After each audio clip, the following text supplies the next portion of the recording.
अस्सलाम वालेकुम, मैं हूं शाहजेब खानजादा। IMF ने पाकिस्तान को 6 अरब 20 करोड़ डॉलर के कर्जे की मंजूरी दे दी है। अब पाकिस्तान बाकायदा तौर पर IMF प्रोग्राम में चला गया है। अब से कुछ देर पहले IMF के तर्जुमान की ट्वीट सामने आई, जिसके मुताबिक पाकिस्तान के लिए 6 अरब डॉलर के पैकेज की मंजूरी दे दी गई है। इस कर्ज से पाकिस्तान के इक्तिसादी प्लान को मदद मिलेगी। कर्ज से पाकिस्तान की मईशत के तसलसल की तरक्की बहाल होगी और पाकिस्तान में मयार ज़िंदगी बेहतर बनाने में मदद मिलेगी, ये उनकी तरफ से कहा गया। अब पाकिस्तान ने IMF बोर्ड मीटिंग से पहले एमनेस्टी स्कीम जारी की। बोर्ड मीटिंग से पहले इस स्कीम में दी गई मोहलत खत्म कर दी। वो लोग जिन्होंने बार बार की वार्निंग और 3 दिन की तौसी के बावजूद भी एमनेस्टी स्कीम से फायदा नहीं उठाया, अब वो मुश्किल में आ जाएंगे, क्योंकि FBR ने बेनामी जायदादों के खिलाफ कार्रवाइयां शुरू कर दी हैं और बड़ी तादाद में बेनामी जायदादों को मुंजमद करके उन्हें एज दिए गए हैं और मजीद जायदादों को नोटिस किए जा रहे हैं। इस हवाले से FBR का दावा है कि बेनामी एक्ट फाल है। इस एक्ट के तहत जिस जायदाद या अकाउंट की मिल्कियत वाजे नहीं होगी, FBR उसे मुंजमद कर देगा और फिर उसकी मिल्कियत वाजे नहीं हुई तो वो जायदाद या अकाउंट जब्त कर लिया जाएगा। FBR के पास बेनामी जायदादों और अकाउंट्स का डेटा मौजूद है और अब एक्शन होगा। हुकूमत ने एमनेस्टी स्कीम के जरिए 2 बार गैर जाहिरशुदा असासे रखने वालों को मौका दिया। खुद वज़ीर आज़म इमरान खान ने कई बार अपील की कि असासे जाहिर ना करने वाले एमनेस्टी स्कीम से फ़ायदा उठा लें। अगर फ़ायदा नहीं उठाएंगे तो कार्रवाई होगी, क्योंकि हुकूमत के पास बहुत सी मालूमात हैं। इन मालूमात को एक्शन की बुनियाद बनाया जाएगा। फिर वज़ीर आज़म ने अपनी मुआशी टीम के साथ इंटरव्यूज़ दिए, यही बातें दोहराई और हुकूमत ने साथ ही एक पोर्टल भी लॉन्च किया, जिस पर शहरियों से कहा कि जाकर अपना डेटा देख लें, हमारे पास सारी तफसीलात मौजूद हैं। हुकूमत ने पहले 30 जून तक की मोहलत दी, फिर उसके बाद 3 दिन की मजीद मोहलत दी और अब ये मोहलत भी ख़त्म हो गई है। चेयरमैन FBR शबर ज़ैदी के मुताबिक एमनेस्टी स्कीम से 1,10,000 अफराद फ़ायदा उठा चुके हैं और मजीद 25,000 अफराद पाइपलाइन में हैं। इसके बाद स्कीम से फ़ायदा उठाने वालों की तादाद 1,35,000 से ज़्यादा हो जाएगी। FBR के ज़राए के मुताबिक एमनेस्टी स्कीम से 70 अरब रुपए का रेवेन्यू हासिल हुआ है। नून लीग के दौर की आखिरी एमनेस्टी स्कीम से 84,000 अफराद ने फ़ायदा उठाया था और 124 अरब 50 करोड़ रुपए का रेवेन्यू जमा हुआ था। इस दफ़ा एमनेस्टी स्कीम से फ़ायदा उठाने वालों की तादाद तो ज़्यादा है, मगर रेवेन्यू की मालियत कम है। मोहलत ख़त्म होने से पहले ही हुकूमत ने एक्शन शुरू कर दिया है। बेनामी एक्ट के तहत कार्रवाइयाँ हो रही हैं। मुशीर खजाना डॉक्टर हफीज शेख पहले ही बता चुके थे कि हुकूमत ने बेनामी कमीशन बना दिया है, जो एमनेस्टी स्कीम की मुद्दत खत्म होने के बाद बेनामीदारों के खिलाफ एक्शन लेगा। FBR ने कार्रवाइयाँ शुरू कर दी हैं। सबसे बड़ी कार्रवाई नून लीग के रहनुमा चौधरी तनवीर के खिलाफ की गई है। FBR ने नून लीग के रहनुमा चौधरी तनवीर के 6,000 केनाल बेनामी जायदाद मुंजमद कर दी है। FBR ज़राए का दावा है कि चौधरी तनवीर की ये जायदादें उनके मुलाजमीन के नाम पर थी। जिन 6 अफराद के नाम बेनामी जायदादें थी, उन्हें नोटिस जारी कर दिए गए हैं। अगर ये अफराद जायदाद की मिल्कियत साबित नहीं कर सके तो FBR जायदाद जब्त कर लेगा। इसके अलावा FBR ने कराची में एक्शन शुरू कर दिया है और अब तक की मालूमात के मुताबिक तकरीबन 6 बेनामी जायदादों और 1 शख्स को नोटिस जारी कर दिए गए हैं। एक्शन शुरू हो गया है। वज़ीर आज़म इमरान खान की मौन खुसूसी फिरदौस आशिक ऐवान ने आज मीडिया से बात करते हुए दावा किया कि गुज़िश्ता रोज़ FBR ने आसिफ जरदारी की अरबों रुपए की जायदाद मुंजमद कर दी। कराची में कल अरबों की प्रॉपर्टी बेनामी दार जो थी, उसको FBR ने साबिक सदर आसिफ अली जरदारी साहब की, उनके ख़ानदान की जो जायदादें थी, जो असासे थे, हिस्से थे, वो FBR ने कल जो है उनको अटैच किया है। और क्योंकि JIT के अंदर भी वो ऑलरेडी प्रॉपर्टीज साबित हो चुकी हैं कि वो बेनामी प्रॉपर्टीज़ हैं। बेनामी प्रॉपर्टीज़ का जो सिलसिला शुरू हुआ है, इसको मंतकी अंजाम तक पहुंचना है। इसके अलावा वफाकी वजीर फवाद चौधरी ने ट्वीट किया कि बेनामी जायदादों के खिलाफ एक्शन का आगाज हो गया है। हुकूमत ने बेनामीदारों को जायदादें जाहिर करने के लिए मौका दिया। इन लोगों ने समझा कि यह मामूल की कार्रवाई है। वजीर आज़म ने आज सुबह मुझसे मुलाकात में भी कहा कि वो बेनामीदारों के खिलाफ कार्रवाई में संजीदा हैं। हुकूमत संजीदा दिखाई दे रही है, मगर अब देखना यह है कि ये संजीदगी भी महज अपोजिशन के रहनुमाओं तक होगी या फिर तहरीक इंसाफ अपने रहनुमाओं के खिलाफ भी कार्रवाई करेगी। खुद काबीना में ऐसे लोग मौजूद हैं जिन पर बेनामी जायदादें रखने का इल्ज़ाम है, जिनके असासे बहुत तेज़ी से मल्टीप्लाई हुए, ये इल्ज़ाम है, उनके खिलाफ भी कार्रवाई होगी या ये कार्रवाई भी नून लीग और पीपल्स पार्टी तक महदूद रहेगी, ये देखना होगा। मगर अच्छी बात है कि कार्रवाई हो रही है, बेनामीदारों के खिलाफ बाकायदा कार्रवाई हो रही है।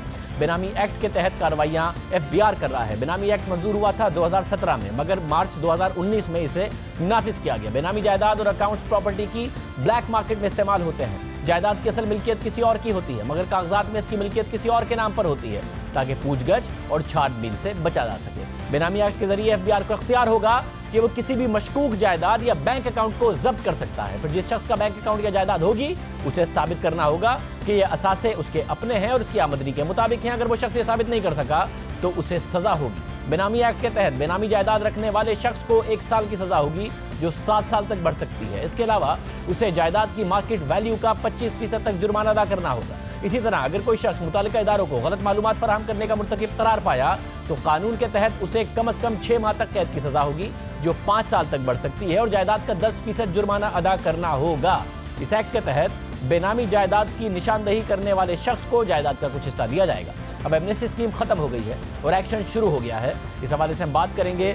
नुमाइंदा जियो न्यूज़ अशरफ मलखम हमारे साथ मौजूद हैं, नुमाइंदा एक्सप्रेस ट्रिब्यून हमारे साथ शहबाज राना भी मौजूद है। शहबाज राना, बहुत शुक्रिया। अशरफ मलखम, आपका भी बहुत शुक्रिया। शहबाज, IMF के प्रोग्राम में भी चला गया पाकिस्तान। एमनेस्टी स्कीम भी आज जो डेडलाइन थी ख़त्म हो गई, कार्रवाइयाँ भी शुरू हो गई। हुकूमत की अपने जो टारगेट थे उसके मुताबिक एक कामयाब एमनेस्टी स्कीम कहेंगे कि आखिर में अच्छा रिस्पॉन्स आ गया? जी शुक्रिया शाहज़ेब साहब। आज जो आपने 3 वाक़यात किए, ये इंतहाई अहम वाक़यात हैं, और ये जो 3 वाक़यात हैं ये पाकिस्तान की इकॉनमी की जो सिमत है आगे 2 से 3 साल उसका तयन करेंगे। IMF के प्रोग्राम आने से जो पाकिस्तान की इकॉनमी को एक स्टेबिलिटी मिलेगी, और उसकी सबसे बड़ी वजह ये होगी कि अब क्वार्टरली पाकिस्तान की इकनॉमिक परफॉर्मेंस को मॉनिटर किया जाएगा। जो टारगेट्स हैं वो IMF के साथ पहले ही तय हो चुके हैं। अगर किसी चीज़ के ऊपर प्रोग्रेस नहीं होगी तो उसके पास पाकिस्तान के पास 2 ही ऑप्शन होंगे, या तो उसके लिए वेवर लेना पड़ेगा, या फिर उस कमी को पूरा करने के लिए additional tax measures, utility prices में इंक्रीज और बाकी जो अखराजात में कमी, वो सारी चीज़ें करनी पड़ेंगी। तो जो एक हुकूमत की एक सियासी उनकी एक मसलहत होती है जिसके तहत कुछ काम नहीं होते, उसमें कमी आएगी, और जो हुकूमत को एक डिसिप्लिन के तहत अपने आप को आगे लेके चलना पड़ेगा। दूसरा जो टैक्स एमनेस्टी का आपने फरमाया, देखिए इसमें इसको देखने के 2 जाविये हैं। एक जाविया ये है कि FBR को टैक्स रेवेन्यू कितना मिला, और दूसरा जाविया ये है कि वो लोग जो अभी तक टैक्स सिस्टम के अंदर नहीं थे वो कितने लोग आए। अगर हम PMLN की इसकी जो स्कीम है उससे इसका मुकाबला करते हैं तो आपको पता है कि तकरीबन 83,000 लोगों ने उसको अवेल किया था।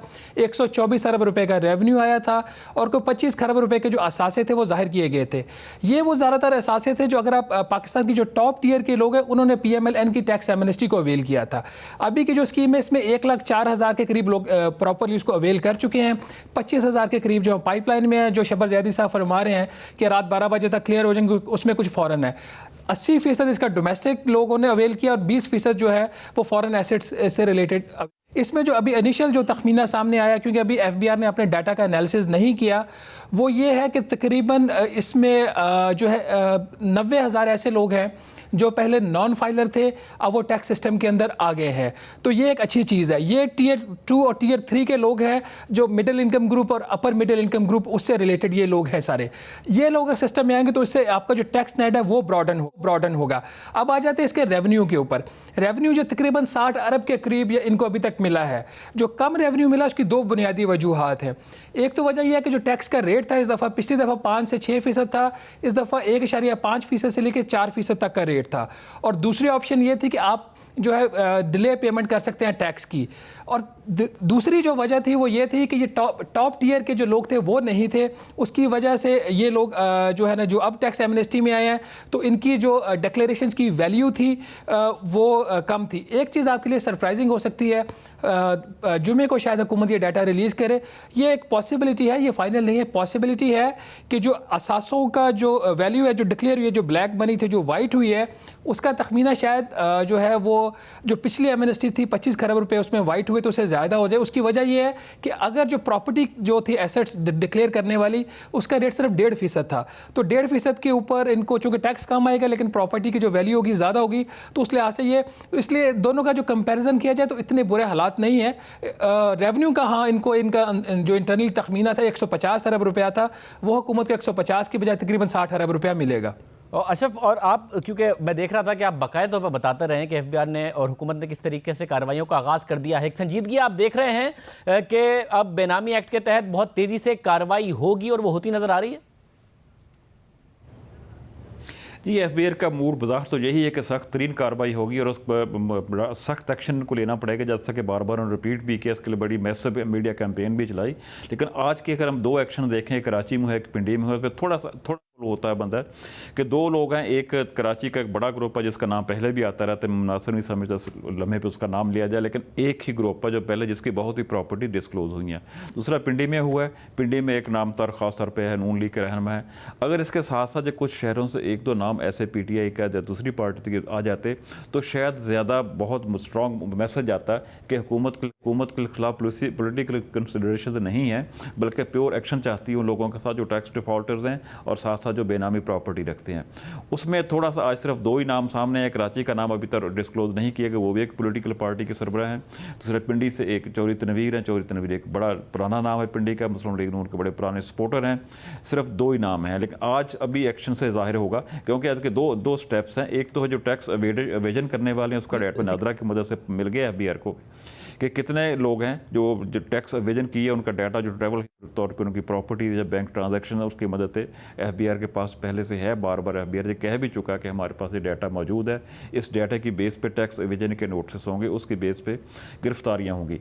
जो गिरफ्तारियों में अगर आप नज़र आता है कि अक्रॉस द बोर्ड है, कोई पॉलिटिकल कंसिडरेशन पे किसी को नहीं माफ़ किया, किसी को कोई रायत नहीं दी गई, फिर तो बहुत स्ट्रॉन्ग मैसेज आएगा। और उसके आने वाले दिनों में एक स्कीम जो डिफरेंट है पुरानी स्कीम से, जो 1 साल पहले ही हुई थी, वो ये है कि इसमें डिक्लेरेशन का टाइम आ गया है। जो अपने पेमेंट करनी है टैक्स की, उसके लिए जून 2020 तक का टाइम दिया गया। उसमें बहुत ज़्यादा इनको रेवेन्यू आ सकता है अगर गवर्नमेंट सीरियसनेस दिखाए और शो करे इसमें पॉलिटिकल कंसिडरेशन नहीं है। ऑन दी बोर्ड सबके खिलाफ एक्शन हो रहा है, जिसका किसी भी पार्टी से कोई तल्लुक हो वो पकड़ा जाएगा। अगर ये हुकूमत मैसेज स्ट्रांगली कन्वे करने में कामयाब होगी तो मेरा ख्याल है बहुत ज़्यादा रेवेन्यू गवर्नमेंट को मिलेगा और अगले साल इसका रेवेन्यू कलेक्शन पे भी करते हैं कि हुकूमत को परसू करेगी। और ये भी एक पॉलिटिकल विक्टिमाइजेशन का केस नहीं बनेगा कि सिर्फ अपोजिशन को हुकूमत टारगेट कर रही है, बल्कि सबके खिलाफ, चाहे उसके अपने लोग हों, एक यूनिफॉर्म तरीके से एक्शन होगा। प्रोग्राम में एक ब्रेक शामिल करते हैं। इंग्लैंड जीत गया है, न्यूजीलैंड हार गया है, पाकिस्तान के चांसेस सेमीफाइनल में पहुंचने के तकरीबन खत्म नजर आते हैं। बात करेंगे ब्रेक के बाद।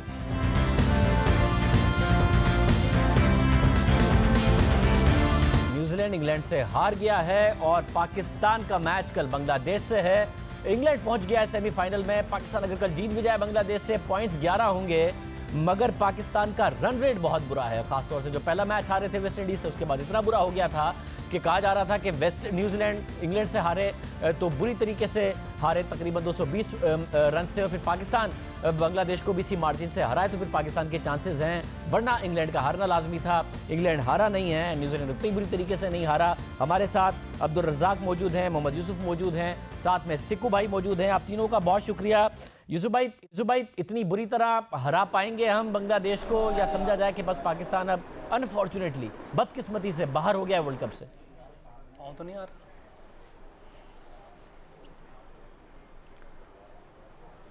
यूसुफ भाई को आवाज़ नहीं जा रही है। मैं रज़ाक भाई, आप क्या कहेंगे इस बारे में? हाँ, ये शाहज़ेब भाई थोड़ी सी आई है आवाज़ आपकी, थोड़ी बढ़ा दें। जी रज़ाक भाई, आप कहिएगा ज़रा यूसुफ भाई के साथ ऑडियो। हाँ जी, ये देखें, सब मामला जितने भी हैं पाकिस्तान के अगेंस्ट ही जाते जा रहे हैं। स्पेशली जो इंडिया और इंग्लैंड का मैच हुआ है उसमें भी ऐसे ही लगा है, और आज के मैच में भी बिल्कुल ही कोई फाइट नज़र नहीं आई न्यूजीलैंड की तरफ से। और जिस तरह न्यूजीलैंड के बॉलर्स बॉलिंग कर रहे थे, ठीक है, आखिरी 10-15 ओवरों में इंग्लैंड बड़ा गंदा खेला है, उन्होंने 305 रन बनाए थे। मैं समझता हूँ 350 रन बनते थे, पर ओवरऑल जो एक क्रिकेट में चीज़ नज़र आनी चाहिए कि फ़ाइट बैक करना, वो नज़र नहीं आई। ना बॉलिंग में न्यूजीलैंड की तरफ से आई, ना बैटिंग में नज़र आई। तो ये अब मुझे समझ नहीं आ रही। मगर रज़ाक भाई, कल पाकिस्तान हरा पाएगा? 300 से ऊपर रन्स का मार्जिन होगा, अगर मैं भी कैलकुलेट जल्दी करना पड़े तो हो पाएगा? क्योंकि बांग्लादेश ने तो ऑस्ट्रेलिया के खिलाफ अच्छा टोटल बनाया, हार गए। इंडिया के खिलाफ अच्छा टोटल बनाया, हार गए। तो बांग्लादेश की परफॉर्मेंस बड़ी अच्छी रही है। हाँ, देखिए, ओवरऑल तो बांग्लादेश बड़ा अच्छा खेल रही है, पर ये कि अब नेट रन रेट निकलेगा उसके बाद पता चलेगा। पर देखा जाए तो ऐसे लग रहा है कि जैसे वर्ल्ड कप में एकदम से मोमेंटम पाकिस्तान के अगेंस्ट जाता हुआ नज़र आ रहा है, और ये पता नहीं एकदम से क्या हुआ है। नॉर्मली तो वर्ल्ड कप के मैचेस बड़े अच्छे होते हैं, बड़े फाइट वाले मैचेस होते हैं, जैसे पाकिस्तान अफगानिस्तान का हुआ और न्यूजीलैंड वेस्ट इंडीज़ का मैचेस हुआ, इतने अच्छे मैच हो रहे हैं। अब एक ऐसा लग रहा है कि जैसे अभी पहले इंग्लैंड और इंडिया का मैच हुआ है, वन साइडेड हुआ, आज भी जो न्यूजीलैंड और इंग्लैंड का मैच हो रहे हैं, कोई इसमें समझ नहीं आ रही कि ये हो क्या रहा है क्रिकेट में। इस तरह क्रिकेट तो नहीं होती, बिल्कुल बैटिंग ट्रैक था जिस तरह इंग्लैंड ने अच्छा खेला। मैं अगर सिनेरियो पे अगर मैं ज़रा बात करना चाह रहा हूँ, क्योंकि लोग जानना चाह रहे हैं पाकिस्तान के चांसेस क्या हैं। सिकू भाई, बहुत बड़े मार्जिन से हराना पड़ेगा, 300 रन से भी ऊपर से गालिबन बांग्लादेश को हराना पड़ेगा पाकिस्तान को अगर पहुँचना है सेमीफाइनल में, और आपको लगता है मुमकिन रह गया? देखो, बहुत मुश्किल नज़र आ रहा है शाहजेब, इसलिए कि बांग्लादेश की टीम इतनी छोटी टीम नहीं है कि इसको बड़े आराम से आप हरा दें। जो एक ही चांस मुझे नज़र आता है वो ये है कि पाकिस्तान अगर टॉस जीतता है, कोशिश करे कि सेकंड टाइम बैटिंग करे और उनको जल्द से जल्द आउट करे, तो उनके पास एक टारगेट निकल आएगा और वो ये होगा कि जी आपने 100 रन करने हैं 2 ओवर के अंदर, 5 ओवर में, 10 ओवर में, या आपने अगर उनको 250 पे आउट किया तो आपको 250 रन 20 ओवर में करने। तो वो आप एक तरीके से ट्राई कर सकते हो। दैट्स द ओनली थिंग मुझे जो नज़र आ रही है, उसके अलावा कुछ नहीं नज़र आया। मगर जो बाकी बात रज़ाक ने की है, मैं उससे टोटली एग्री करता हूँ कि आज इस वर्ल्ड कप में कुछ अजीब व गरीब मैच हुए हैं। ऐसा लगता है कि एक तो इंडिया ने हमारे साथ मैं पहले जानना चाह रहा हूँ, तो यानी पाकिस्तान का चांस अब खत्म ही समझा जाए, या है पाकिस्तान का चांस इतने बड़े कोई मार्जिन से हराने का बांग्लादेश को? मैं ये अगर मुझे बता दें, फिर मैं यूसुफ भाई से पूछ लूँ। नहीं, मेरे ख्याल से कि बहुत मुश्किल नजर आ रहा है कि बड़े मार्जिन से बांग्लादेश ऐसी टीम नहीं है कि जिसको आप आराम से आउट कर दें। मगर क्रिकेट में सब कुछ पॉसिबल है। अगर पाकिस्तान वेस्ट इंडीज के खिलाफ जल्दी आउट हो सकता है 115-10 रन में, तो ये भी आउट हो सकते हैं अगर हम बहुत जबरदस्त बॉल करा दें। और फिर वो टारगेट मुझे तो जो नंबर बताया जा रहा है यूसुफ भाई, वो है कि अगर पाकिस्तान 400 बनाए तो 316 रन से बांग्लादेश को हराए, फिर न्यूजीलैंड की जगह पाकिस्तान सेमीफाइनल में पहुंच सकता है। बिस्मिल्लाहिर्रहमानिर्रहीम। ये मुझे ऐसे लग रहा था 2003 के वर्ल्ड कप में ज़िम्बाब्वे के साथ हमारा आखिरी मैच था, उसमें भी ऐसी ही सिचुएशन थी जो नामुमकिन थी। तो बज़ाहिर तो नामुमकिन है, लेकिन अल्लाह के लिए कुछ चीज़ मुश्किल नहीं है, इसलिए हम ये नहीं कह सकते कि कुछ ये नहीं हो सकता। ये तो अब मैच वाले दिन पता चलेगा। और अगर पाकिस्तान दूसरी बैटिंग करता है तो फिर कुछ बताया उन्होंने कि बस अभी तक पहली बैटिंग का है, पहली बैटिंग का है, बस फिर उस हिसाब से अंदाजा लगा ले। दूसरी बैटिंग में ये होगा कि पाकिस्तान को 5-6 ओवर में मैच जीतना होगा बगैर कोई खिलाड़ी आउट किए।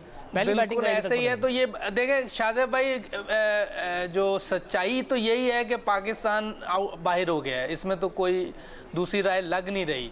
लेकिन कोई कुदरती आसमानी बिजली गिर जाए और दूसरी टीम पर कि वो खेलते खेलते सारे फारग हो जाएं, गिर जाएं, कोई अनफिट हो जाए, कोई हमें 10 रन ही करने पड़े एक ओवर में, ऐसा कुछ सिलसिला आ जाए, फिर ही हो सकता है। लेकिन मुझे नहीं लग रहा, क्योंकि ये सिनारियो बहुत मुश्किल है। ये तो आप किसी जाली टीम के ख़िलाफ़ भी खेल रहे हो ना, तो 316 रन से जीतना मेरा ख्याल है कि मुश्किल काम है। लेकिन यही है कि दुआ करें कोई ऐसी चीज़ हो जाए, आपको लगता है कि कोई ऐसा चांस बन सकता है? और अगर पाकिस्तान बाहर बाद में भी बैटिंग करेगा तो यही सिनेरियो बनेगा कि बहुत बड़े मार्जिन से सारे ओवर्स ही बाकी हों, तकरीबन सारी विकेटें बाकी हों तो जीतना हो, या फिर बस उम्मीद हार दी जाए कि पाकिस्तान के लिए बड़ा मुश्किल हो जाएगा। हरा शायद बांग्लादेश को हम लें, मगर अच्छी फॉर्म में है, इतना बुरी तरह नहीं हरा सकते। शाहजेब भाई, जैसे अभी मैच ख़त्म हुआ है तो मुझे उम्मीद है कि कैलकुलेशन हो रही होगी और हमें कल तक सारी तस्वीर नज़र आ जाएगी। और ये कि बांग्लादेश की टीम अगर इवन आज इंग्लैंड की टीम हार भी जाती तो तब भी आप इजी ना समझे कि बांग्लादेश को आप बड़े आराम से आप मैच जीत जाते, या बांग्लादेश आपको बड़े आराम से मैच देती, जिस तरह आज का मैच हुआ है और पिछला इंग्लैंड और इंडिया का मैच हुआ है। तो इस तरह पाकिस्तान के साथ नहीं हो सकता। आपने देखा अफगानिस्तान ने एक मैच भी नहीं जीता, और जिस तरह वो फाइट बैक कर रही थी पाकिस्तान के ख़िलाफ़, आपको लग रहा था, ऐसे लग रहा था जैसे अफगानिस्तान की टीम ये मैच जीतेगी और सेमीफाइनल में क्वालिफाई कर जाएगी। तो ये पाकिस्तान की अभी रेपुटेशन है, और आप इसमें भूलना नहीं चाहिए कि ये भी बांग्लादेश की टीम है जो चाहती है कि पाकिस्तान को हराना। ये फाइनल हो या सेमीफाइनल हो, या वो पहुंच रही या नहीं पहुंच रही, उससे कोई मैटर नहीं है। उसका मकसद यही होगा कि पाकिस्तान को हम हरा के वर्ल्ड कप से जाएं। सिकू भाई, 316 रन और अदरवाइज 8 से 10 ओवर में पाकिस्तान को जीतना, अगर सेकंड बैटिंग कर रहे हो, जो नंबर्स इस वक्त तक मेरे पास आ रहे हैं, और ज़ाहिर बांग्लादेश फॉर्म में है, आपको लगता है कि बस अब ये मुश्किल हो गया बहुत ज़्यादा? बहुत ज़्यादा मुश्किल हो गया। और जैसे अभी रज़ाक ने बोला कि देखें जिस तरह हमने अफगानिस्तान से क्रिकेट खेली है, हम चाहते तो अफगानिस्तान देखें सबसे कमज़ोर टीम थी, सबसे नीचे की टीम थी, ये वो टीम थी जिसको हम सिखाते हैं, क्रिकेट सिखाते रहे हैं, ये हमारे साथ खेलते रहे, हमारी गली कूचों में खेलते रहे, हमसे सीखी क्रिकेट। हमने उनको नहीं बड़े मार्जिन से मारा। आई विश के देखें ना, ये सारी गलती तो हमारी पाकिस्तान की टीम की अपनी है। अगर हमने उनको अफगानिस्तान को बड़े मार्जिन से मारा होता तो आज हमारे हालात बेहतर होते। हम तो उनसे ऐसे बचे हैं, इतने मतलब मुश्किलों से बच के जीते हैं कि जिसका कोई इंतहा नहीं। तो उसमें तो हमें मैं तो कहता हूँ हम डिजर्व ही नहीं करते कि हम सेमीफाइनल में जाएं। अगर आप अफगानिस्तान की जैसी टीम के साथ इतनी मुश्किलों से जीतते हैं तो आपको जगह ही नहीं बनती सेमीफाइनल में। न्यूजीलैंड के मुकाबले में सेमीफाइनल में बड़ी मतलब देखिए, न्यूजीलैंड के मुकाबले में आप नहीं समझते कि फिर भी पाकिस्तान डिजर्व करता है जो पाकिस्तान की लेटली परफॉर्मेंस रही है। न्यूजीलैंड की तो बड़ी कमज़ोर सी टीम नजर आई है जब उनके मुश्किल मैचेस आए हैं। वेस्ट इंडीज़ से भी बड़ा लक था कि आखिर में बिल्कुल जीत गया, वो छक्का भी हो सकता था, और उसके बाद भी कोई बहुत ज़्यादा अच्छा न्यूजीलैंड ने परफॉर्म किया नहीं है। बारिश का भी न्यूजीलैंड को फ़ायदा इसलिए हो गया, वैसे तो हमारे फेवर में जानी चाहिए थी बारिश, कि वो इंडिया से उनका बराबर हो गया मैच, वरना वो एक पॉइंट उन्हें मिलना नहीं था। पाकिस्तान का श्रीलंका से बराबर हो गया, वरना मोस्ट लाइकली था कि पाकिस्तान ने श्रीलंका को हरा देना था। तो पाकिस्तान का बैड लक ज़्यादा रहा है, वरना न्यूजीलैंड से तो बेहतर ही साइड है हम। आप किससे पूछ रहे हो? सिक्कू भाई आपसे।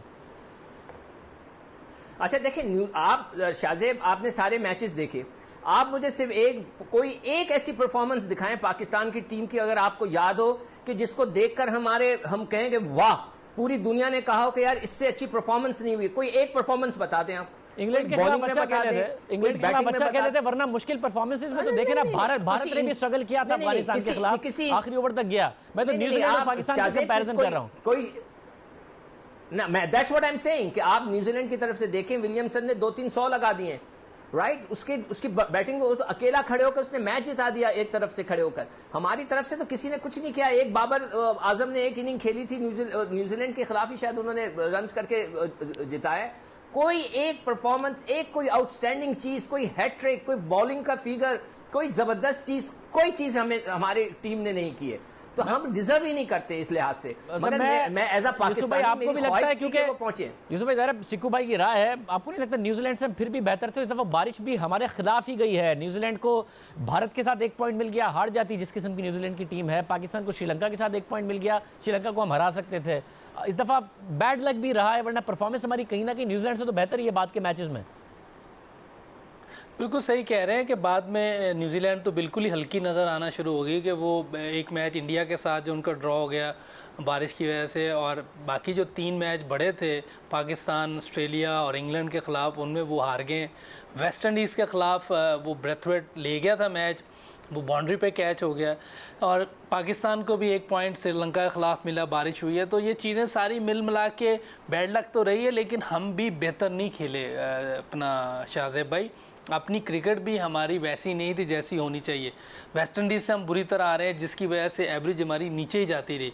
ऑस्ट्रेलिया वाला मैच, जीता हुआ मैच, वो मैच तो हारना बनता ही नहीं था, इतना आसान मैच था, आपने खुद ही विकेटें देते गए। देखिए, हमने खुद अपनी पोजीशन ख़राब की है। ये तो अब तो आपको ऐसा लग रहा है ना कि हमारे साथ बैड लक हुई, लेकिन बैड लक हमने खुद भी करवाई है। ऑस्ट्रेलिया वाला मैच, वेस्ट इंडीज़ के ख़िलाफ़ अगर आप मरा के 200 भी कर लेते तो मेरा ख्याल है कि एटलीस्ट अगर हारते तो कोई रन रेट बेहतर होता, लेकिन हम बहुत जल्दी उसमें एकदम बॉल से डरना शुरू हुए, बाउंसर्स पे आगे लग गए। थोड़ी सी हमने अपनी ज़ात खुद भी ज़्यादती की है। अफगानिस्तान का मैच देखें, उस पर आप, मेरा मकसद है कि मुश्किल से जीते हैं वो। तो आप देखें, अंपायर हमारे साथ थे, उन्होंने 2 आउट नहीं दिए, 3 कैच उन्होंने छोड़ दिए, 30 रन उन्होंने फील्डिंग में दे दिए, उसके बावजूद हमें आखिरी नंबर वाले आके जितवा रहे हैं। तो आप ओवरऑल अगर देखें, बैड लक, आप बिल्कुल ठीक कह रहे हैं, बैड लक भी हुई है, लेकिन हमने अपने साथ खुद भी ज्यादती की है। जैसे पॉन्डिंग ने कहा था, ये अपने आप से लड़ रहे होते हैं। तो ये चीज़ें थोड़ी सी हैं, इसको मेरा ख्याल है कि अभी परसों मैच होगा, उस पर भी डिस्कस कर सकते हैं। लेकिन जो बज़ाहिर चीज़ें नज़र आ रही हैं बैड लक के साथ, 70-80% हमने खुद अपने साथ ज्यादती की। रज़ाक भाई, आपको लगता है बैड लक, या डिजर्व ही नहीं करते थे हम, या कहीं ना कहीं न्यूजीलैंड से फिर भी हम बेहतर थे, लक साथ नहीं चला हमारे? देखिए, बैड लक तो मैं नहीं समझूंगा कि ठीक है, क्रिकेट में होती है चीज़ें। बैड लक ये होती है जैसे वेस्ट इंडीज़ आखिरी 7 बॉलों में 6 रन चाहिए थे तो वो ब्रेथवेट आउट हो गया, तो वो बैड लक होती है। तो पाकिस्तान के पास ऐसा तो कुछ भी नहीं हुआ। और मर मर के 1-2 मैच जीते हैं हमने। जो ओवरऑल देखा जाए स्टार्ट हमारा बड़ा बुरा था। अगर वेस्ट इंडीज़ के साथ लेते हैं वो बहुत बुरा हुआ, फिर इंग्लैंड के साथ पाकिस्तान वो टॉस जीते, उन्होंने बॉलिंग करने का फैसला किया, वो पाकिस्तान को फेवर मिली, पाकिस्तान वो जीत गया मैच। और इंडिया के साथ जो मैच हम हुआ है, अगर फाइट बैक होती, अगर इंडिया जितना भी उन्होंने स्कोर किया था, अगर पाकिस्तान 300 भी करती और मैच हार जाती तो मैं समझता हूँ नेट रन रेट बहुत अच्छा हो जाना था। अफगानिस्तान के साथ आपको 35 ओवर में ये स्कोर करना चाहिए था। मतलब कि ये सारी कैलकुलेशन वो है, पर हमारी सोच एक महदूद लिमिट तक है कि जी जब मैनेजमेंट में लोग होते हैं वो कहते हैं जी जाओ और मैच जीत के आओ। भाई इस क्रिकेट में ऐसा नहीं होता कि आपको अगर थोड़ा टारगेट मिला है और आप ठक्का लगा के और 50 ओवर खेल के 240 रन कर लें या 227 रन कर लें, ये क्रिकेट में ऐसा नहीं होता। क्रिकेट जो ब्रेव होते हैं लोग, वो ये कहते हैं कि ये हल्का टारगेट है, आप जाओ इसको कोशिश करो 30 ओवर में करके आओ। ये क्रिकेट है। इस तरह की हमने क्रिकेट नहीं खेली, अग्रेसिव क्रिकेट नहीं खेली। हम टाइम के साथ जैसी बॉलिंग होती गई, जैसी फील्डिंग होती गई, वैसा हम खेलते जा रहे। तो उसका मुवाजना आज हमें ये भुगतना पड़ रहा है कि हम इस पर रिलाई कर रहे थे कि जी इंग्लैंड हार जाए, जी इंग्लैंड हार जाए, जी वो इंडिया जीत जाए। वो इस तरह की चीज़ें फिर हम सोचेंगे तो फिर वैसा ही रिजल्ट मिलेगा और मोमेंटम आपके अगेंस्ट है और आप टूर्नामेंट से बाहर होते हुए नज़र आ रहे हैं। बहुत शुक्रिया। हमारे साथ तीनों इस वक्त थे, तीनों मायूस हैं और पाकिस्तान का पहुंचना मुश्किल लग रहा है। हालांकि पाकिस्तान की परफॉर्मेंस पिकअप कर गई थी, अच्छा पाकिस्तान की टीम खेलना शुरू हो गई थी, मगर अब 316 रन से जीतना है। 400 रन पहले बनाएं, फिर 316 रन से हम जीते हैं, यानी कि 84 रन पर आउट करें, 400 रन बनाकर बांग्लादेश के खिलाफ, तो पाकिस्तान का चांस है, जो कि बहुत ज़्यादा मुश्किल नज़र आ रहा है बदकिस्मती से। प्रोग्राम में आगे बढ़ते हैं। नून लीग पंजाब के सदर राना सनाउल्लाह की गिरफ्तारी को 2 दिन हो गए हैं। उन्हें गुज़िश्ता रोज़ 14 रोज़ा जुडिशल रिमांड पर जेल भेज दिया गया था, लेकिन राना सनाउल्लाह से मंशियात की बरामदगी के शवाहिद अब तक सामने नहीं लाए गए हैं, जिसने एएनएफ की कार्रवाई पर सवालात उठा दिए हैं। अब ये अहम मामला है कि एएनएफ ने राना सनाउल्लाह को मंशियात के इल्ज़ाम में गिरफ्तार किया है और एएनएफ का ये मामूल रहा है कि बरामदगी के वक्त मुलजिम की मंशियात के साथ तस्वीर बनाकर मीडिया से शेयर की जाती है। लेकिन राना सनाउल्लाह के केस में ऐसी कोई चीज़ सामने नहीं आई है, जबकि लाहौर में की गई कार्रवाई के लिए इस्लामाबाद से एंटी नार्कोटिक्स की टीम बुलाने पर भी सवालात उठ रहे हैं। इस हवाले से द न्यूज़ में फ़खर दुरानी की खबर शाया हुई है, जिसके मुताबिक एएनएफ के तर्जुमान ने द न्यूज़ से बात करते हुए तस्लीम किया है कि एएनएफ की टीम ने राना सनाउल्लाह के पास से हेरोइन की बरामदगी के वक्त कोई तस्वीर या वीडियो नहीं बनाई और एएनएफ हेडक्वार्टर्स को राना सनाउल्लाह से हेरोइन की बरामदगी की कोई तस्वीर या वीडियो अब तक मौसूल नहीं हुई। एएनएफ तर्जुमान का कहना था कि अगर ऐसी कोई वीडियो या तस्वीर मौजूद है तो कम से कम अब तक उसे एएनएफ हेडक्वार्टर्स के साथ शेयर नहीं किया गया। अगर ऐसी कोई चीज़ शेयर की जाती तो मीडिया को इस हवाले से अपडेट कर दिया जाएगा। खबर के मुताबिक इसके साथ एएनएफ के तर्जुमान का कहना था कि आमतौर पर जब किसी से मंशियात जब्त की जाती है तो उसकी तस्वीर लेकर मीडिया के साथ शेयर की जाती हैं। हुकाम अब भी इस केस की तहकीकात कर रहे हैं और एएनएफ के मीडिया डिपार्टमेंट के पास इस हवाले से बहुत महदूद मालूमात हैं। खबर के मुताबिक एएनएफ लाहौर ऑफिस से जब रब्ता किया गया तो उन्होंने भी यही बात दोहराई है कि राना सनाउल्लाह से हेरोइन की बरामदगी के वक्त तस्वीर या वीडियो बनाने का कम से कम उन्हें कोई इल्म नहीं। उनका स्टाफ इस्लामाबाद की स्पेशल टीम की मदद करने के लिए जाए वकुआ पर मौजूद था। एएनएफ लाहौर के हुकाम का मजीद कहना था कि इस्लामाबाद में कायम एएनएफ की स्पेशल टीम को जराए से ये टिप मौसूल हुई थी कि राना सनाउल्लाह फैसलाबाद से लाहौर हेरोइन लेकर जा रहे हैं। इस टिप पर स्पेशल टीम ने ऑपरेशन किया और राना सनाउल्लाह को लाहौर में दाखिल होने से पहले ही रोक दिया। इस हवाले से एएनएफ की लाहौर की टीम को भी स्पेशल टीम की मदद के लिए भेजा गया। अब खबर के मुताबिक उस वक्त तक एएनएफ हुक्काम के पास राना सनाउल्लाह के पास से मंशियात बरामदगी के वक्त की कोई वीडियो या तस्वीर नहीं। राना सनाउल्लाह का मौक़िफ़ और एफआईआर का मतन इस पूरे मामले पर बहुत से सवालात को जन्म देता है। इस हवाले से द न्यूज़ की खबर में अहम सवालात उठाए गए हैं, जिसके मुताबिक फैसलाबाद से लाहौर जाने के लिए 1 घंटा 49 मिनट लगते हैं, जबकि इस्लामाबाद से लाहौर जाने के लिए 4 घंटे लगते हैं। इस पर सवाल ये उठता है कि स्पेशल टीम इस्लामाबाद से लाहौर इतनी जल्दी कैसे पहुंच गई? क्या उन्होंने इस ऑपरेशन के लिए हेलीकॉप्टर का इस्तेमाल किया? ये सवाल भी उठता है कि स्पेशल टीम को जराए से जो टिप मिली थी तो क्या वो टिप ऑपरेशन के दिन ही मिली थी या उससे पहले मिली थी? अगर उसी दिन मिली थी तो ये स्पेशल टीम के लिए नामुमकिन है कि वो एक मुख्तसर वक्त में इस्लामाबाद से लाहौर पहुंचे और लाहौर राना सनाउल्लाह से पहले पहुंच जाए, क्योंकि फैसलाबाद से लाहौर जल्दी पहुंच लिया जाता है, इस्लामाबाद से लाहौर पहुंचने में टाइम लगता है। और अगर ये टिप कुछ दिन पहले मिली थी तो स्पेशल टीम को कैसे यकीन था कि पीर के दिन ही हीरोइन का बैग फैसलाबाद से लाहौर ले जाया जा रहा है? एक और सवाल ये उठता है कि एएनएफ लाहौर की टीम के बजाय इस्लामाबाद की स्पेशल टीम को इस ऑपरेशन के लिए क्यों चुना गया? क्योंकि ये मामला तो लाहौर ऑफिस के दायरे कार में आता है और मीडिया को इस कार्रवाई की तस्वीर या वीडियोस क्यों नहीं दी जा रही, ये सबसे अहम सवाल है। अब ये अहम मामला है। खबर के मुताबिक एएनएफ हुक्काम के पास कार्रवाई की कोई तस्वीर या वीडियो नहीं है।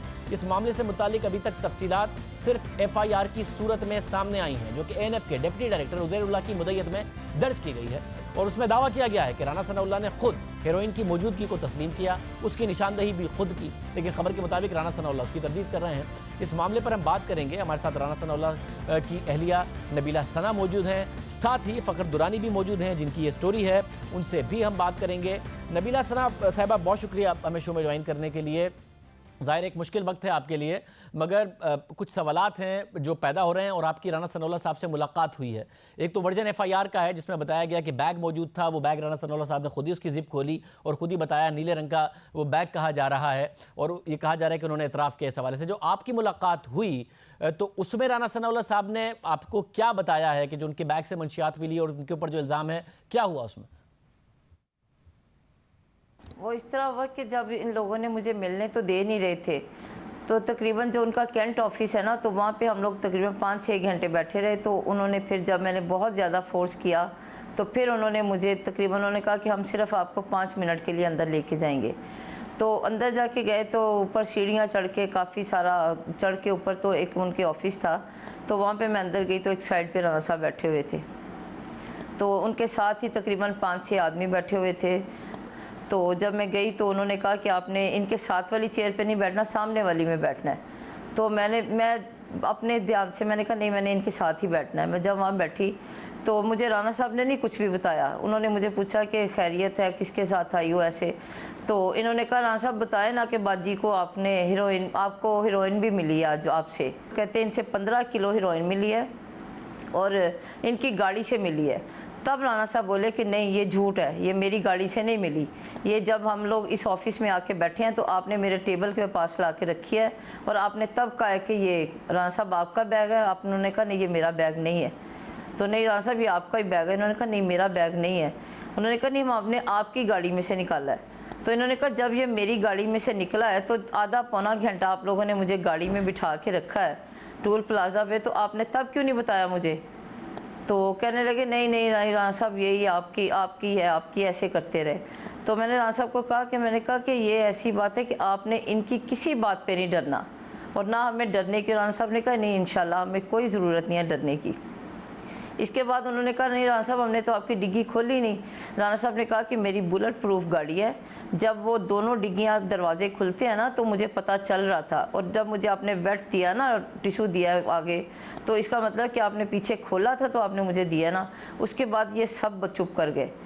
तो फिर ऐसे करने लग गए, कहने लगे नहीं मैंने राना साहब से पूछा, मैंने कहा आपकी सेहत ठीक है? जो कि चेहरे से नहीं सही लग रही थी।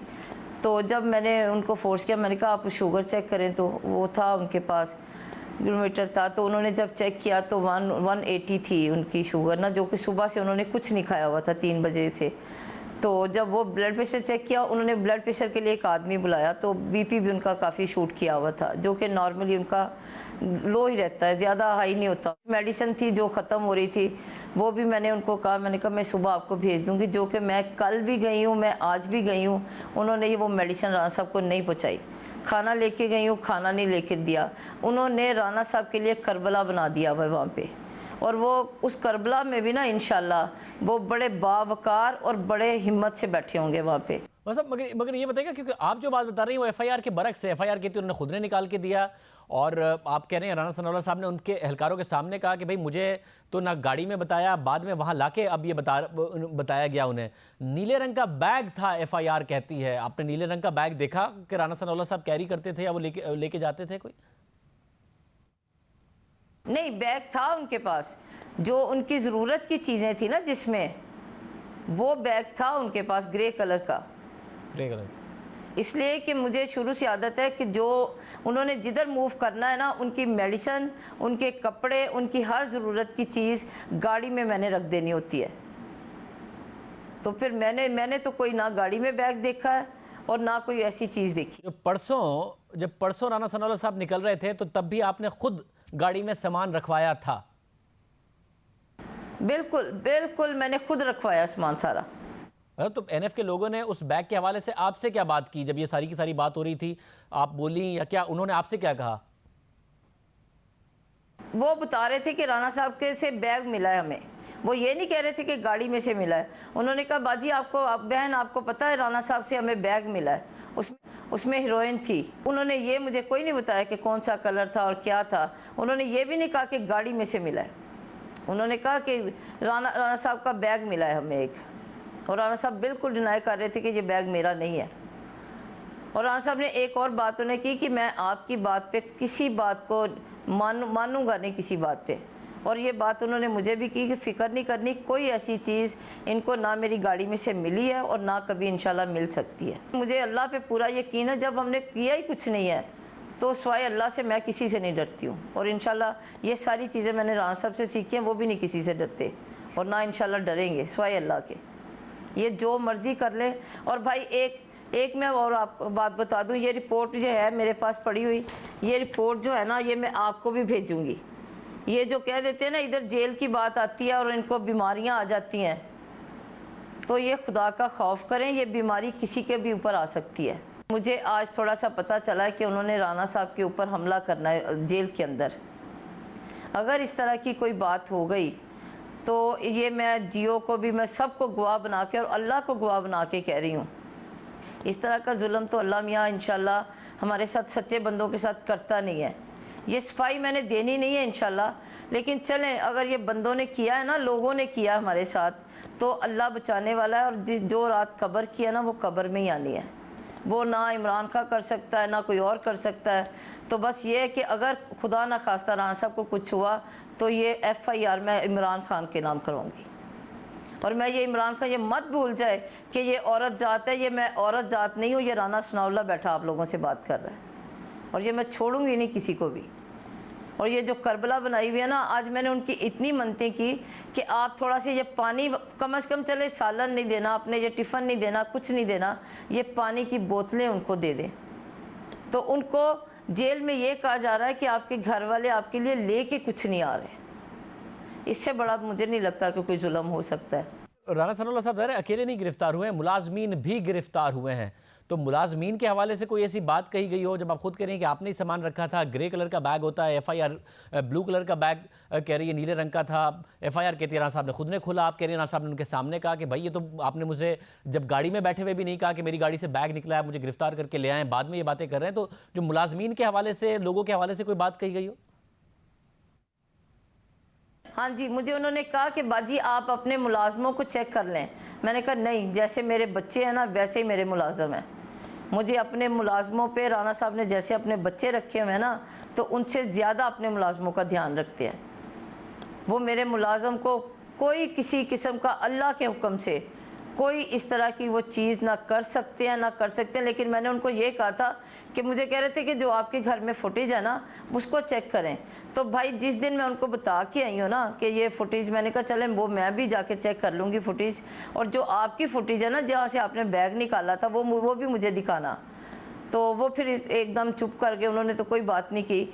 तो उसके बाद मैं आपको बता दूं कि मेरे घर में डेरे पे उन्होंने हमला किया, पुलिस वालों ने वहाँ पे रेड किया, वो जो उन्हें कैमरे लगे हुए थे वो सारे तोड़ दिए, और जो जिधर वो जितनी चीज़ें उसकी DP थी, कंप्यूटर वगैरह था, वो सब वहाँ से उठा के ले गए।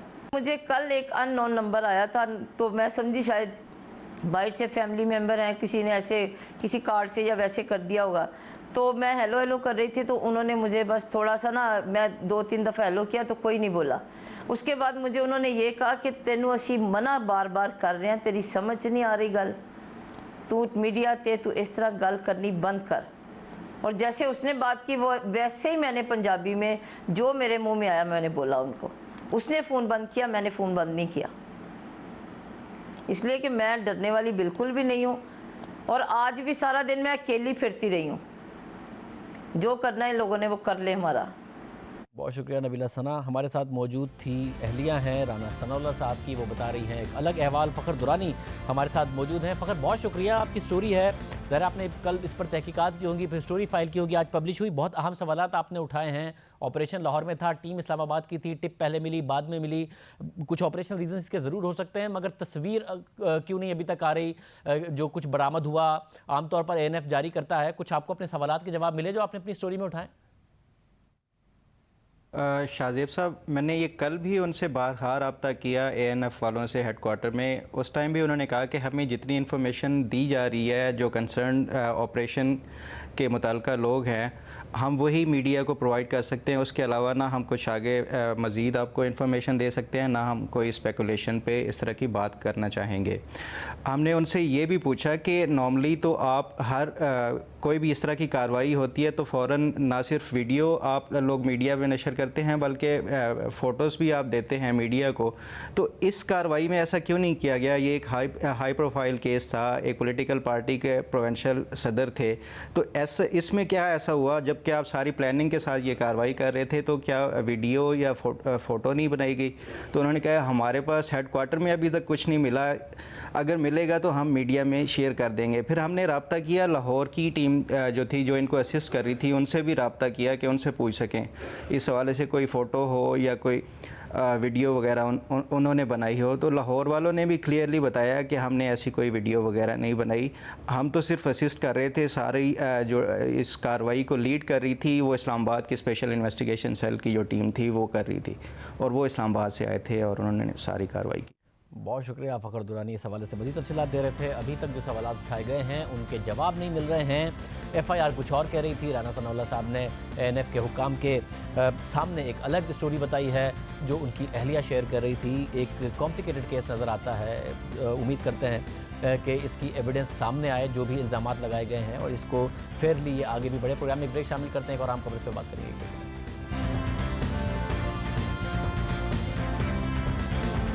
पाकिस्तान पर दबाव है। FATF ने गुज़िश्ता माह पाकिस्तान को अक्टूबर 2019 तक की मोहलत दी और मज़ीद सख्त इक़दाम उठाने का मुतालबा किया।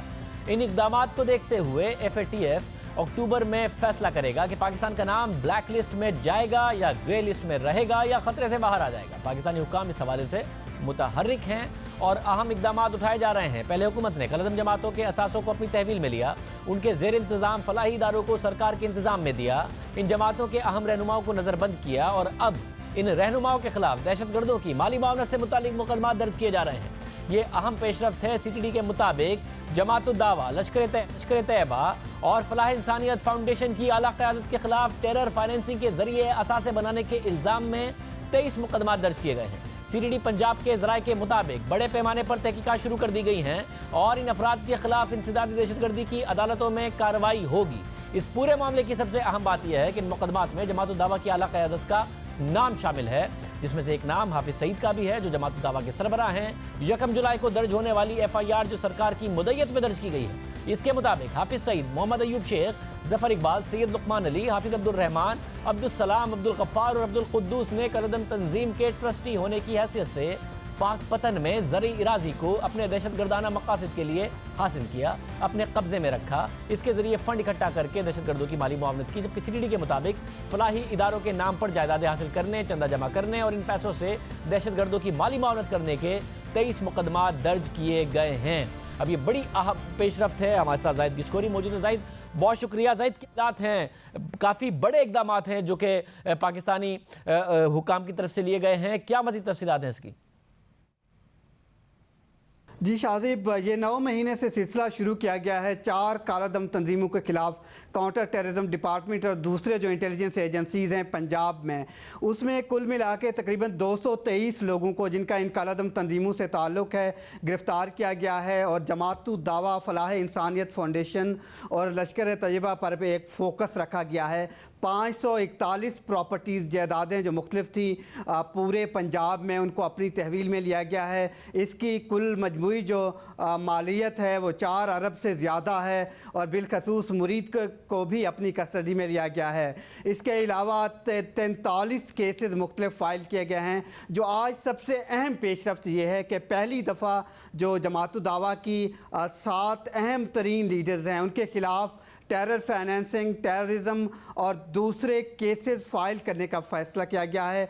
FIR भी दर्ज की गई हैं। उन 7 में से कुछ लोगों के मैं आपको नाम भी बता देता हूँ, जिसमें हाफिज़ सईद हैं, उनका नाम भी है, अब्दुल रहमान मकी हैं, अब्दुल सलाम हैं, अब्दुल कदूस हैं, अयूब शेख हैं, ज़फ़र इकबाल और लुकमान अली हैं। इनके ख़िलाफ़ फ़ाइल किया गया है। इनके अरेस्ट वारंट जो हमें ज़राए का बताना है, बहुत जल्द वहाँ की मकामी जो एंटी टेररिज्म कोर्ट है लाहौर की, वहाँ से लिए जाएंगी। उनकी गिरफ़्तारी भी मुतवक्को है आने वाले दिनों में। और 223 लोगों को गिरफ़्तारी जो हुई है अब तक, उनसे काफ़ी मालूमात हासिल की गई हैं। और जो इनकी जायदादें और मदरसे जो मदारिस थे पंजाब में तहवील में लिए गए हैं, वो तमाम तर या तो पंजाब का जो औकाफ डिपार्टमेंट है उनके हवाले मुख्तलिफ़ शहरों में किए गए हैं, या फिर जो मजहबी अमूर की वजारत है उसकी, वो तमाम तर हुकूमत ने अपनी तहवील में ली हुई हैं। और साथ ही